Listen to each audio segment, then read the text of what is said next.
Two nominees, 3 rounds of voting, and nearly 3 weeks of nothing. But Republicans still don't have a new House Speaker. Washington correspondent Jackie DeFusco joins us live with the political fallout and the path forward.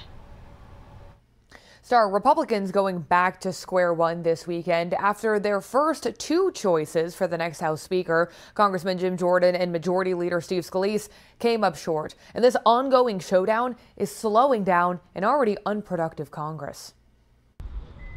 Work in the House at a halt for nearly 3 weeks. The country can't afford more delays and more chaos. Urgent debates on government spending, including aid for wars in Ukraine and Israel, held up by Republican infighting over the next House Speaker. It's astonishing to me, and we are in a very bad position as a party. Recent polling from Morning Consult shows Republican voters are divided on the historic ouster of former Speaker Kevin McCarthy that launched the leadership fight in the first place.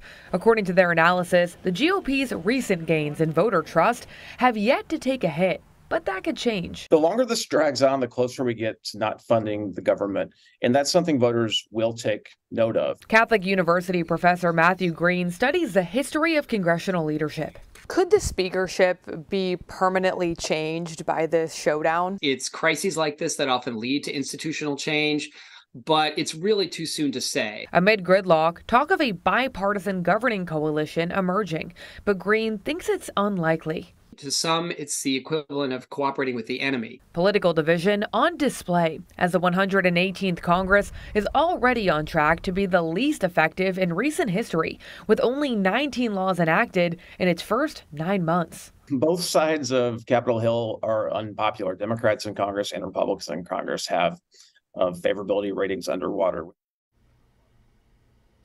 Now, as for next steps in this speakership saga, we're expecting a candidate forum to be held on Monday, and voting could potentially start as early as Tuesday, Star.